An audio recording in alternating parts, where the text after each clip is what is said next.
All right, it's time for us to have a conversation on the health segment. And today on the health segment, we're speaking with Dr. Kelvin Owusu about thigh chafing. Now, this is something that usually is treated as a pretty mundane, issue, and probably say to yourself, well, it's inconsequential. It's not a big deal. But let's find out that medically speaking, what is thigh chafing?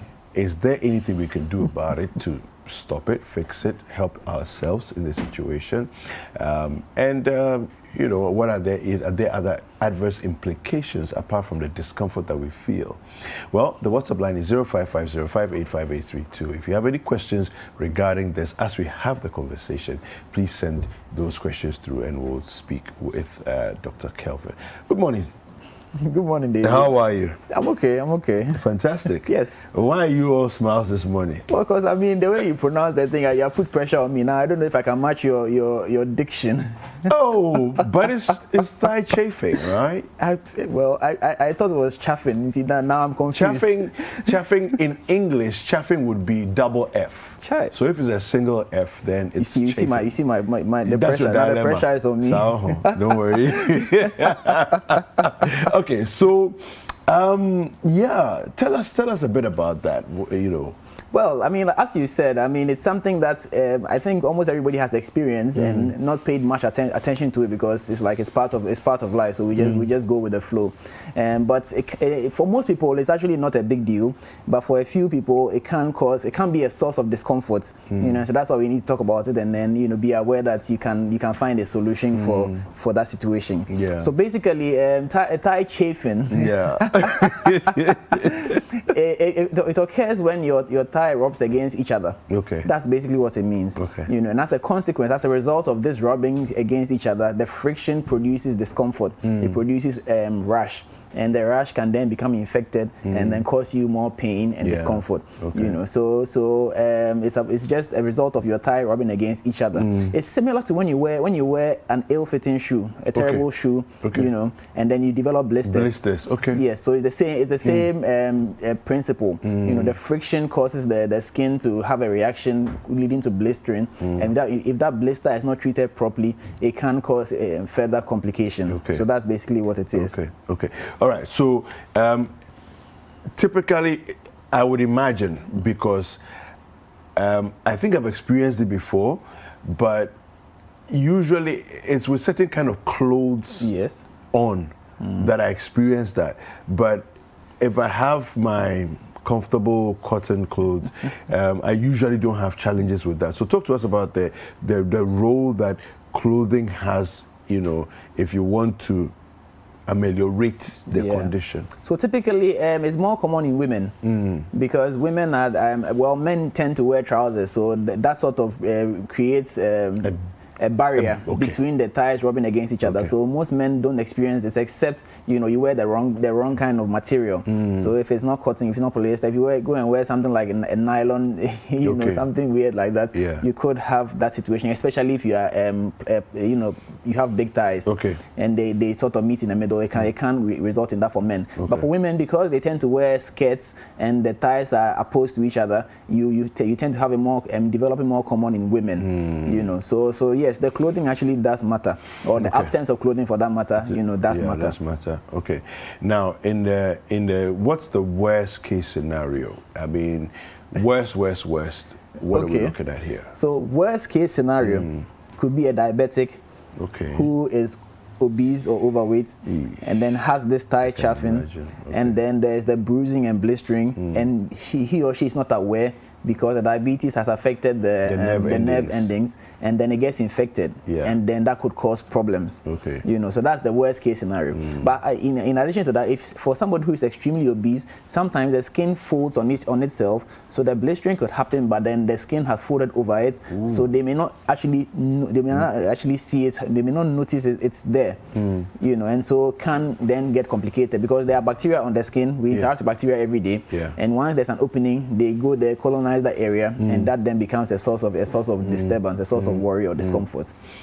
So that's the worst case scenario. But fortunately, most people it doesn't get that bad. Now, what would be your typical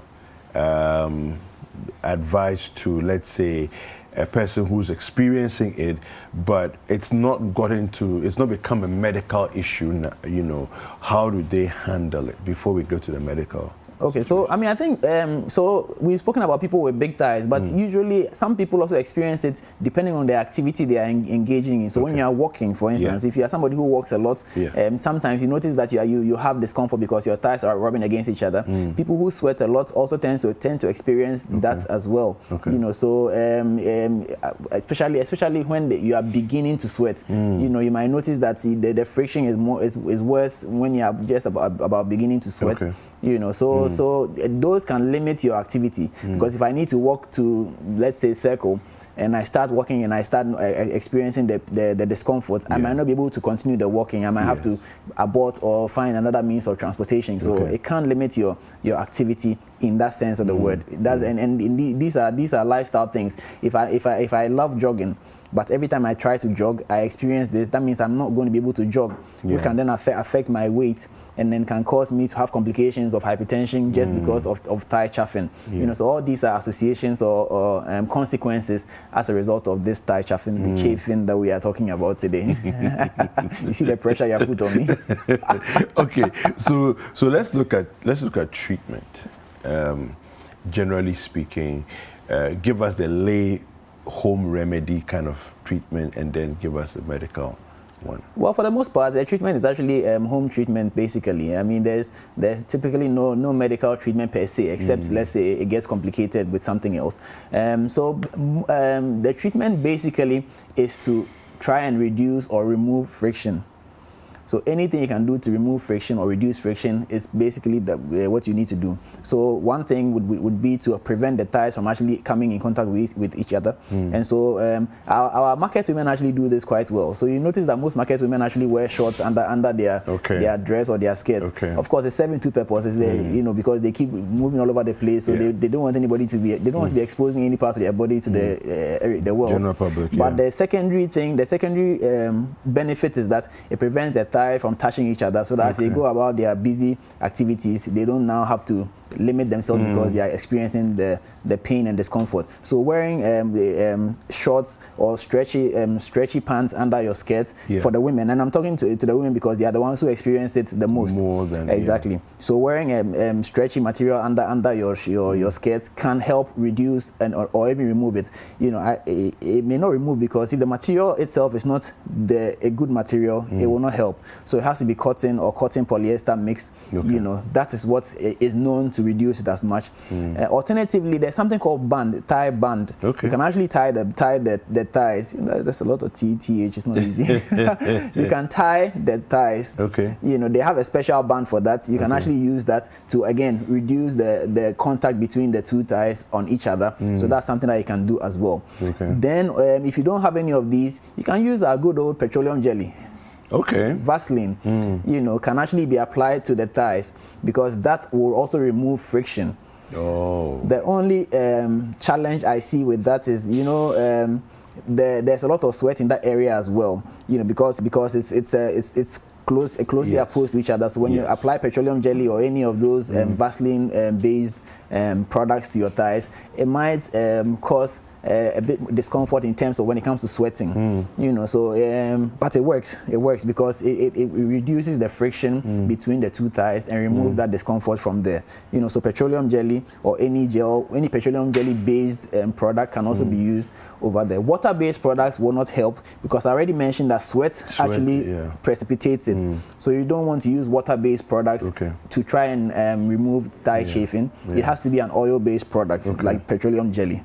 So these are just a few of the home-based things you can do. But of course, if the thigh chafing is as a result of obesity, then you have to look at reducing your weight, because that once you reduce the weight, once the fat content in the thigh is reduced, then the thighs coming together is also reduced, because it is in the coming together of the thigh and the rubbing off of each other that will result in the discomfort and the skin damage, basically.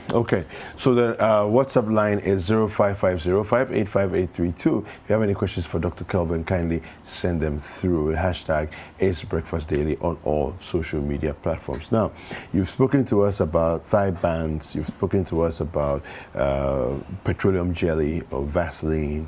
Of course, shea butter, I'm sure, also works as well.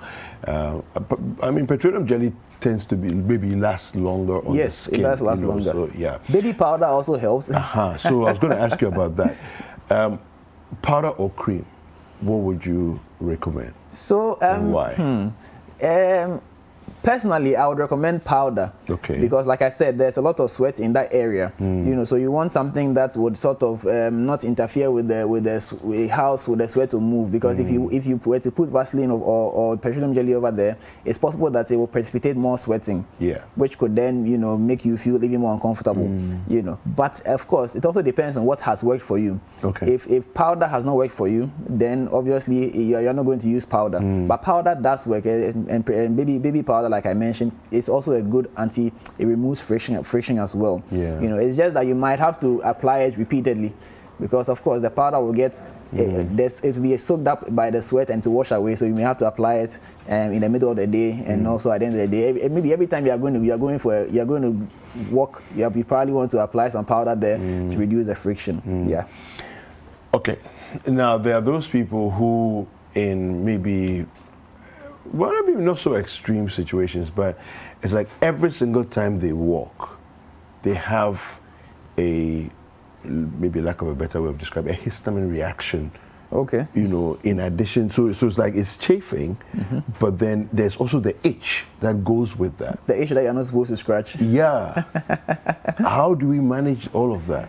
It's, when it comes to that, the itching you're talking about, which starts when you begin exercising, there's really not much you can do about it, because it's part of the body's processing. You know, you just need to be aware that it is not a normal itch that you can scratch for it to go away, and that's what I was alluding to, because anything to do with histamine, the more you scratch, the more you provoke it. Exactly, basically. And we see it in the eye when your eye is itching. The more you rub it, the more it gets itchy. Yeah. You see it in those days when you had chloroquine. When you take chloroquine and you are itching, the more you scratch, the more you precipitate it. So anything that is mediated by histamine, the trick is don't touch it. It's difficult. I every now and then I actually do get that histamine itch when I try to jog. In fact, that's part of why I hate jogging, because once you start jogging, just before you start sweating, that annoying itch begins and you're tempted to scratch it. But once you're aware that you shouldn't touch it, it's very, very difficult to not touch, but if you don't touch it, it usually goes away. Yeah. If it's that bad, you can take medication. You have to, of course, report to hospital and get some medication, some antihistamine to help, you know, reduce the severity. But for most people, it's not debilitating. So if you're able to resist touching it, it actually goes away in a few minutes, and then you can go back. In fact, if you shouldn't even stop what you're doing, just continue what you're doing. Take your mind off of it. It will take care of itself eventually, except it is that bad that you have to report also and get medication for it. In a worst case scenario, like with somebody who's a diabetic, somebody who's obese, of course we know that diabetics, sores are a challenge. Yes. You know, what's the way forward? Well, you'd have to definitely get the blood sugar under control. And I mean, so the thing is, obesity and diabetes, they literally move together, especially the type 2 diabetes. Obesity, as the fat content in your body builds up, it prevents insulin from functioning well. So it creates a situation of insulin resistance. So it is a known fact that if you're able to cut down your weight by just 10%, it impacts heavily on your sugar tolerance, which means that your blood sugar actually responds very, very well. So if you're able to, so the more you're able to control your weight, the better your blood sugar becomes. And as your blood sugar is becoming under control, it helps reduce the amount of sugar under your skin. Because the problem with the diabetic is that the sugar, because there's so much sugar in the blood, it deposits under the skin, which is why the sores become a problem. Because once there's a small cut, bacteria, you see, it's not only humans who like sugar. The bacteria also enjoy sugar. So once there's a small cut over there, they go there and it's a feast day for them. You know? So as your blood sugar is coming down, naturally the blood is the sugar from under the skin is also being removed.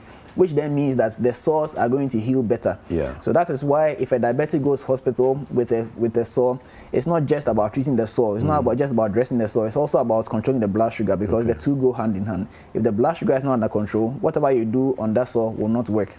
So it's very, very important. Okay. Now, it is a question that's come through from AC in Laboni. AC is asking, is it normal for thighs to chafe? Or when you're experiencing, you know something abnormal is happening? Well, it's a difficult question to answer. Is it normal? So the thighs are close together. However, as to whether the thigh will touch or not depends on how much thigh there is. Exactly, how much thigh there is. So naturally, if the thigh is getting bigger, they will touch at some point, you know. And so once they meet, and the thing is, the thighs touching is not just about fat. Let me add that quickly, because if you're also a bodybuilder or you have a lot of muscles, the thighs will touch again, and you also experience the same problem, you know. So the touching of the thighs is just a function of the size of the thighs. So the thighs are big, they will touch, and once they touch, there will be friction, and that friction will then result in the chafing. Okay. You get the connection. I get the connection. So it's normal if the thighs are beyond a certain size. So AC, that one is for you. All right. Mercy in Ablekuma is saying this. My mom has been experiencing thigh chafing for a long time.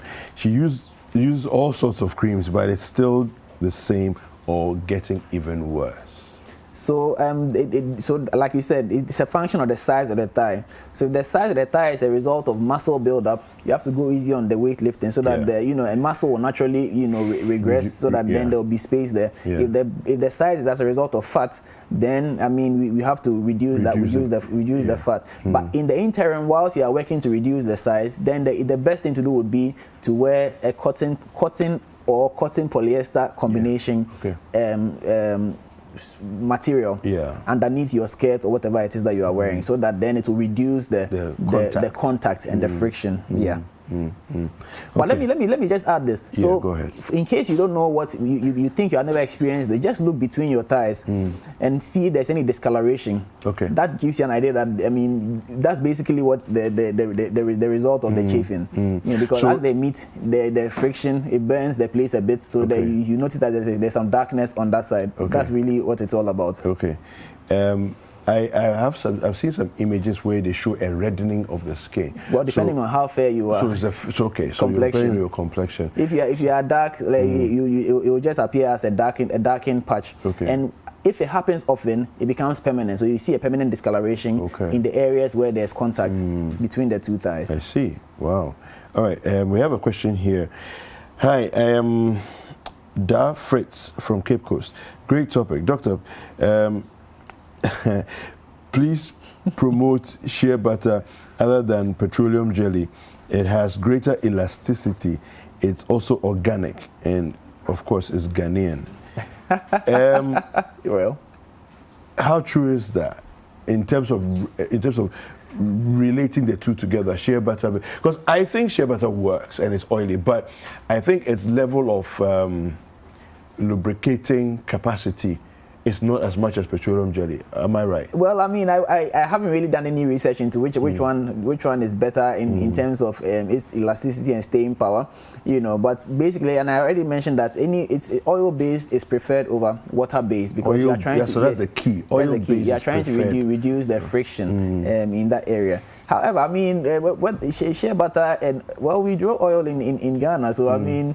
Petroleum jelly comes from Yeah, it's from oil. It's from. So it's also, it can also be Ghanaian if you actually explore that angle as well. So whichever one works for you. Yeah. Okay. Fantastic. Last one here. How effective is petroleum jelly in solving this? This is Deborah in Kaswa. Now, I don't think it's solving, is it? It's not. It's not. It's not solving. It's just reducing the friction. Yeah. You just want to reduce friction. That's all you want to do. So that if the thighs are going to touch anyway, then at least they should rub on each other smoothly. So that you are just trying to create a smooth movement of the thighs on each other, whilst you work to address the main issue, which would be to reduce the size of your thighs. Okay. If it's possible. So ultimately, the way to prevent chafing is to avoid obesity. Yeah, and even for the muscular people, it's just like keep your thighs apart. If you keep your thighs apart, you're okay. But that would be quite an interesting way of walking, eh? Anyway, well, thank you very much. This conversation has been insightful. How can people reach you for advice, for consults? Okay. Well, I'm active on social media at Kelvin Owusu MD, so you can just find me on any of those channels, and then we can talk. All right. So we've been speaking with Dr. Kelvin Owusu, who is the MD of Optimal Care Diagnostics, and he's been helping us to understand thigh chafing, what causes it, what are the ways we can help reduce the effects of it and the discomfort that we feel, and then you can also prevent it altogether if you do the right things as well.